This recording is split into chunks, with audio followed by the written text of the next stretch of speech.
Good morning, শুভ সকাল। আশা করি সবাই ভালো আছে, আমরাও ভালোই আছি, একটু মজাতে আছি, ফুর্তিতে আছি। আর আমি সকাল সকাল স্নান করে চলে এসেছি ব্রাশ নিয়ে পিছন দিকে। তো এসে দেখি বাচ্চারা মাটি দিয়ে খেলাখেলি করছে, আর দেখি আমি আবার স্নানের কাপড়গুলো শুকা দিয়ে নিলাম।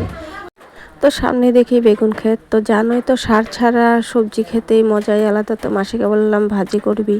তো গরম গরম ভাত আর খেতে টাটকা বেগুন ভাজি ঘি দিয়ে কাঁচা লঙ্কা দিয়ে খেতে তো স্বাদেই লাগে। তো খেয়ে দিয়ে আমরা চলে এসেছি পিছন দিকে পুকুর দেখতে আর পথর দেখতে। তো বাচ্চারা বললো পুকুরে মাছ নিয়ে, আমি বললাম আছে। মাসিও বললো যে আছে, জল শুকিয়ে গেছে তো তার জন্য দেখা যাচ্ছে না, দুই একটা উপরে লাফ দিচ্ছে। তো পিছনে পথরে আসলাম, তো ওরা তো ছাগল দেখে পাগল হয়ে গেছে, ছাগল ধরবে। তো বললাম ছাগলদেরকে ধরিস না আর দৌড়াদৌড়ি করিস না, ওরা ভয় পাচ্ছে।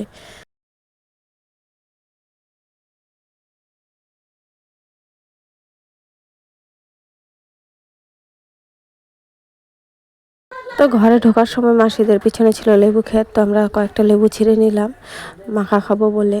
তো এইদিকে ওরা দাঁড়িয়ে ছিল, ওরা ঢুকছিল না, ভয় পাচ্ছিল। আর আমি তো ঢুকে কয়েকটা লাল পিঁপড়ার কামড়ও খেয়ে নিলাম। তো ভাত ঠাত খেয়ে আমরা বেরিয়ে পড়লাম মাধবদেবের কলাক্ষেত্র দেখতে। তো অনেকটাই দূরে, আধা ঘন্টার বেশি লাগবে। তো ভাই টোটো ভাড়া করে দিল আর মাসিকে নিয়ে চলে গেলাম। বন্ধুটা যাবে না, ওদের পাশে কীর্তন হচ্ছে, বলছে আমরা যাব না, আমরা এখানেই থাকবো। তো আমরা বেরিয়েছি বিকাল 5টাতে। তো যেতে যেতে সন্ধ্যা তো হয়েই যাবে মনে হচ্ছে। তো সন্ধ্যা হয়ে গেছে, এসে পৌঁছলাম। আর বৌদিকে বললাম আমি টিকিট নিয়ে আসি, তোমরা এদিকে দাঁড়াও, মাথা গুনে দাও কয়টা টিকিট কাটতে হবে। তো আমি এদিকে টিকিট কাউন্টারে চলে গেলাম।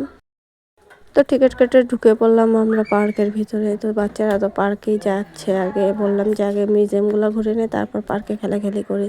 বললো যে না, আগে আমরা খেলবো তারপর ভিতরে যাব।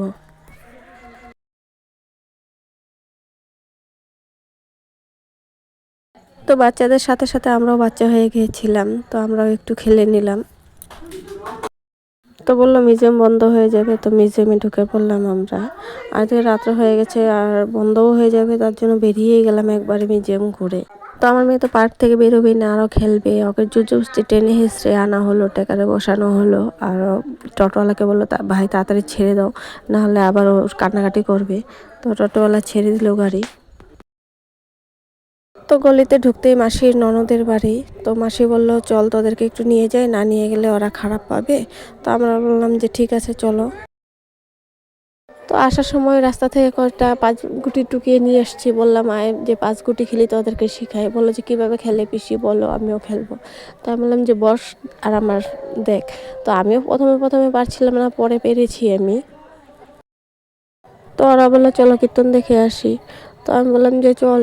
তো সবাই মিলে আমরা কীর্তনে গেলাম, একটু গিয়ে বসলাম। আর কীর্তনটা শুনতে ভালোই লাগছিল। তো আস্তে ঘরে ঢুকতে ঢুকতেই আমাদের দেরি হয়ে যাচ্ছে।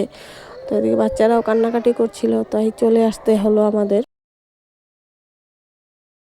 তো ঘরে এসে ওদেরকে খেতে দিয়ে দিলাম। আজকে এই পর্যন্তই, কালকে আবার দেখা হবে তোমাদের সাথে। ভালো লাগলে লাইক করে দিও, সাবস্ক্রাইব করে দিও। Tata, bye bye, good night.